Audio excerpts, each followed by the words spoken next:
अस्सलाम वालेकुम स्टूडेंट्स। हम मोमेंट ऑफ इनर्शिया पढ़ रहे थे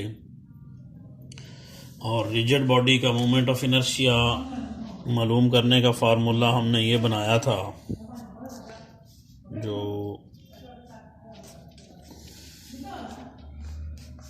sigma i from 1 to n m i r i का स्केयर।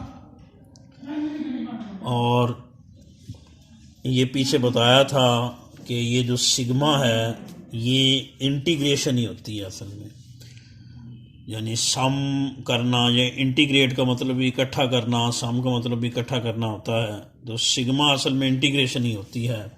अगर यही फार्मूला हम इंटेग्रल शक्ल में लिखें तो ये आर स्क्वायर आ जाएगा। इंटेग्रल में फिर नीचे आई नहीं आता इंटीग्रेशन में, और छोटी छोटी मासेस में हमने इसको कन्वर्ट किया M1 M2 M3। उन मासेस को फिर हम किससे शो करेंगे? DM से। तो ये इंटेग्रल फॉर्म में मोमेंट ऑफ इनर्शिया का फार्मूला बनता है। इंटीग्रेशन या इंटेग्रल आर स्क्वायर DM। अगर बॉडी जो वन डायमेंशन यानी अलॉन्ग एक्स एक्सिस पड़ी हुई हो तो फिर ये फार्मूला डिस्टेंस आर की बजाय फिर क्या हो जाता है? एक्स हो जाता है। आर भी डिस्टेंस, एक्स भी डिस्टेंस है। अगर बॉडी अलॉन्ग एक्स एक्सिस पड़ी हुई हो तो फिर आर स्क्वायर की बजाय क्या आ जाता है? एक्स स्क्वायर आ जाता है। ये फार्मूला याद रखिएगा। ये आगे मुख्तलिफ क्वेश्चन में मोमेंट ऑफ इनर्शिया मालूम करने के लिए हम यूज़ करेंगे। Integral x square DM। तो एक और भी चीज़ें दो याद रखिएगा जो डेंसिटीज़ होती हैं। वैसे डेंसिटी मास ओवर वॉल्यूम होता है, लेकिन तीन डेंसिटीज़ होती हैं। एक होती है linear density,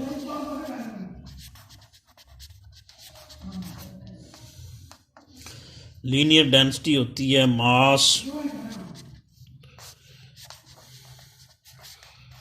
divided by length. एक होती है सरफेस डेंसिटी, सरफेस की लेंथ नहीं, एरिया होता है लंबाई दरब चौड़ाई।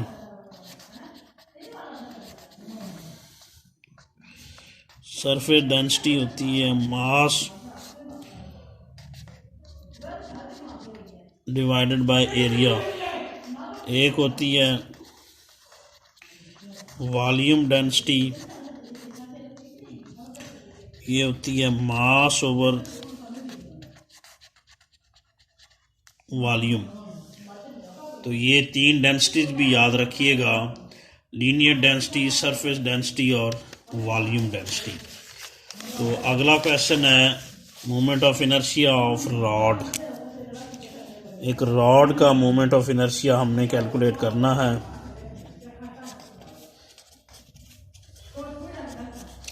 Moment of inertia of rod place along x axis.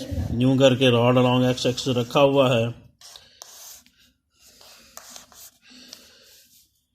इस तरह करके, और ये सेंट्रल एक्सिस के गिर्द घूम रहा है। सेंटर के गिर्द, सेंटर ऑफ मास है ये, उसका सेंटर ऑफ मास कह लें। इसके गिर्दा गिर्द ये घूम रहा है, ओ के गिर्दा गिर्द। ये इसका एक्सिस ऑफ रोटेशन है। इसकी लेंथ L है।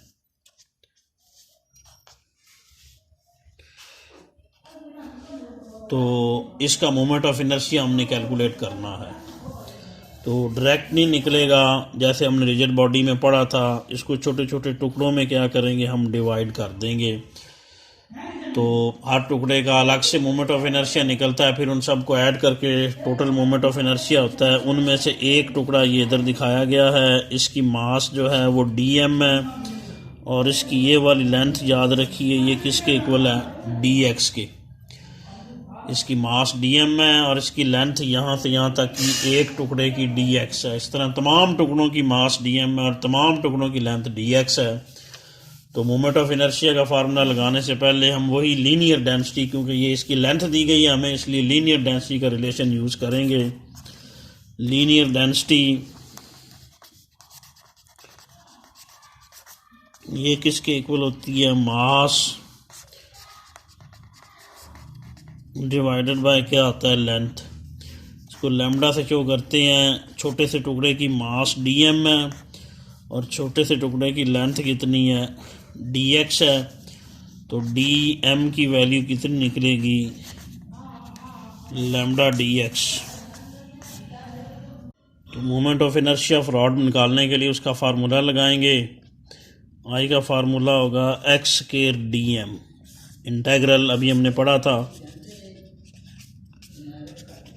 dm की वैल्यू पुट कर दें यहाँ पे। dm की वैल्यू अभी हमने निकाली थी, ये वाली थी लैम्डा dx। तो यहाँ पे dm की वैल्यू पुट की, लैम्डा dx। अब x की लिमिटें भी हम यहाँ लिखेंगे। तो स्टूडेंट ये ओरिजिन है, इस तरह करके इससे टोटल लेंथ इसकी L थी, इसके गिर्दा गिर्द ये रोटेट कर रहा है। ये एक्सिस ऑफ रोटेशन है। एक्सिस ऑफ रोटेशन से इधर वाला डिस्टेंस, क्योंकि टोटल डिस्टेंस L है और एक्सिस ऑफ रोटेशन सेंटर से गुजर रहा है, तो एक्सिस ऑफ रोटेशन से यहाँ तक का डिस्टेंस L/2 होगा और एक्सिस ऑफ रोटेशन से इधर वाला डिस्टेंस नेगेटिव एक्स एक्सिस में है, तो क्या होगा, -L/2 होगा। इसको अगर यानी ओरिजिन मान लें तो इधर वाला डिस्टेंस +L/2, इधर वाला क्या होगा, -L/2। तो ये एक्सिस ऑफ रोटेशन है, इसका गिर्दा गिर्द रोटेट कर रहा है। यहाँ से हम डिस्टेंस मेजर करते हैं। इधर वाला डिस्टेंस पॉजिटिव एक्स एक्सिस में, इधर वाला नेगेटिव एक्स एक्सिस में। टोटल लेंथ L थी, सेंटर से इधर भी L/2, सेंटर से इधर भी L/2, ये पॉजिटिव ये नेगेटिव। तो लिमिटें, ये यहाँ से रॉड शुरू हो रहा है और यहाँ पे आके ख़त्म हो रहा है। यहाँ से यहाँ तक x की लिमिटें होंगी, यहाँ उसकी वैल्यू -L/2 होगी, यहाँ +L/2 होगी। तो लिमिटें -L/2 से +L/2 तक लगेंगी। लैम्डा बाहर आ गया, x का इंटीग्रल x³/3 हो जाएगा। ये लिमिटें लगेंगी। 3 को बाहर निकालने, वैसे ही ये L/2 इसका क्यूब हो जाएगा। लोअर लिमिट लगाएंगे, -L/2 इसका क्यूब हो जाएगा। तो L³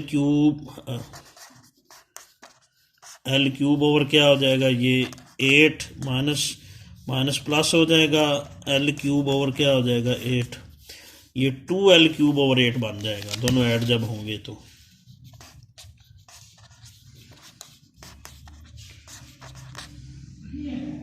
टू इससे कट जाएगा, 4 रह गया।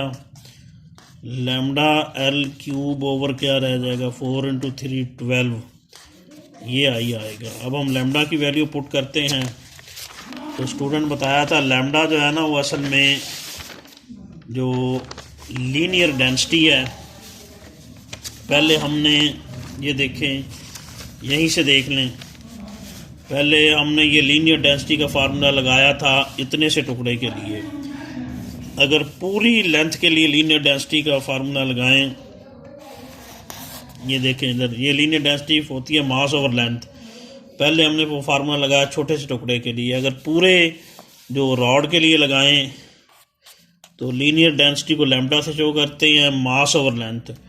पूरे रॉड की मास M है और पूरे रॉड की लेंथ L है, ये लिखी हुई है। यानी छोटे से टुकड़े के लिए लगाएं तो ये उसकी मास और ये उसकी लेंथ। पूरे रॉड के लिए लगाएं तो ये मास और ये लेंथ।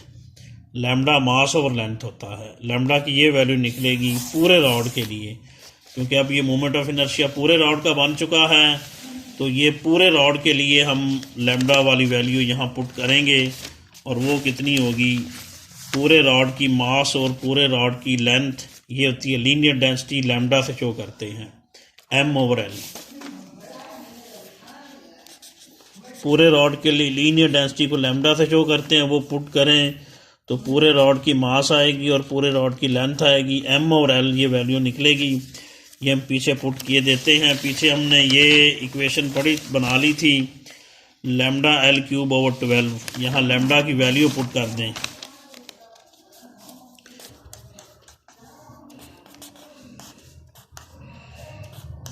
लैम्डा L³ 12, ये कट गया, ये बनेगा 1/12 ml स्केयर। तो ये मोमेंट ऑफ इनर्शिया रॉड का होता है 1/12 ml स्केयर अगर वो सेंटर के गिर्द रोटेट कर रहा हो। आगे उन्होंने ये फार्मूला भी निकाला हुआ है अगर रॉड इस एक्सिस के गिर्द रोटेट कर रहा हो। पहले सेंटर के गिर्द रोटेट कर रहा था, सेंटर ऑफ मास के गिर्द रोटेट कर रहा था, तो ये मोमेंट ऑफ इनर्शिया निकला। ये बेसिकली ICM है क्योंकि ये उस वक्त मोमेंट ऑफ इनर्शिया जब सेंटर ऑफ मास के गिर्द वो रोटेट कर रहा था। अब अगर इस एक्सिस के गिर्द रोटेट करे, यानी यूं कह लें, ये देखें, ये फर्ज करें रॉड है, पहले वो इस तरह सेंटर के गिर्द रोटेट कर रहा था, तो ये हमने मोमेंट ऑफ इनर्शिया निकाला, ये निकला, ये सेंटर ऑफ मास वाला मोमेंट ऑफ इनर्शिया है क्योंकि इस केस में रोटेशन जो है, ये देख लें, सेंटर ऑफ मास के गिर्द रोटेशन हो रही थी, इसलिए ये वाला moment of inertia centre of mass वाला मोमेंट ऑफ इनर्शिया है, इसको फिर हम ICM कह सकते हैं। अब वो इस किनारे के गिर्द रोटेट कर रहा है, ये देखें, ये किनारे के गिर्द रोटेट कर रहा है यूं करके। अब ये किनारे के गिर्द रोटेट कर रहा है, जब किनारे गिर्द रोटेट करे तो फिर मोमेंट ऑफ इनर्शिया कितना होगा, उसे हम I कह लेते हैं। तो ये दो पैरेलल एक्सिस बन गए, इसलिए इस पर पैरेलल एक्सिस थ्योरम बनेगा और उनके दरमियान में ये डिस्टेंस कितना है, L/2 है, क्योंकि सेंटर से इधर डिस्टेंस L/2 था।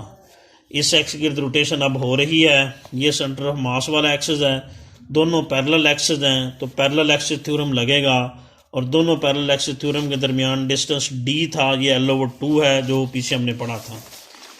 तो किनारे वाला मोमेंट ऑफ इनर्शिया निकालने के लिए इस पर पैरेलल एक्सिस थ्योरम लगाएंगे।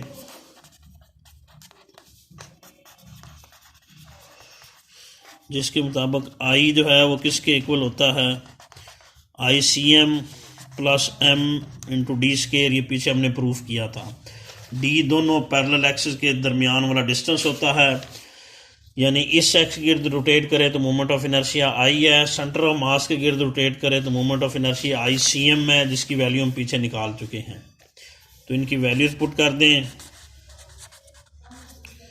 किनारे वाला मोमेंट ऑफ इनर्शिया I है जब वो इस एक्सिस के गिर्द रोटेट कर रहा हो, यानी किनारे गिर्द रोटेट कर रहा हो तो मोमेंट ऑफ इनर्शिया I है, और ये हमने मालूम करना है अगर एज के गिर्द रोटेशन हो रही हो तो। ICM की वैल्यू पुट करेंगे, कितनी है, 1/12 ml square M × D distance होता है दोनों पैरेलल एक्सिस के दरमियान, और यहाँ दोनों पैरेलल एक्सिस के दरमियान डिस्टेंस L/2 है।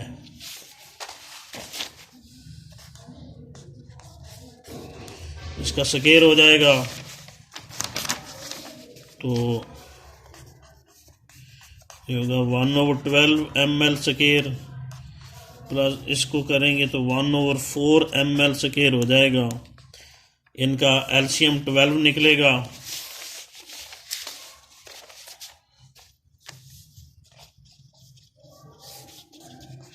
ऊपर आ जाएगा ml स्केयर प्लस ये आ जाएगा 3 ml स्केयर,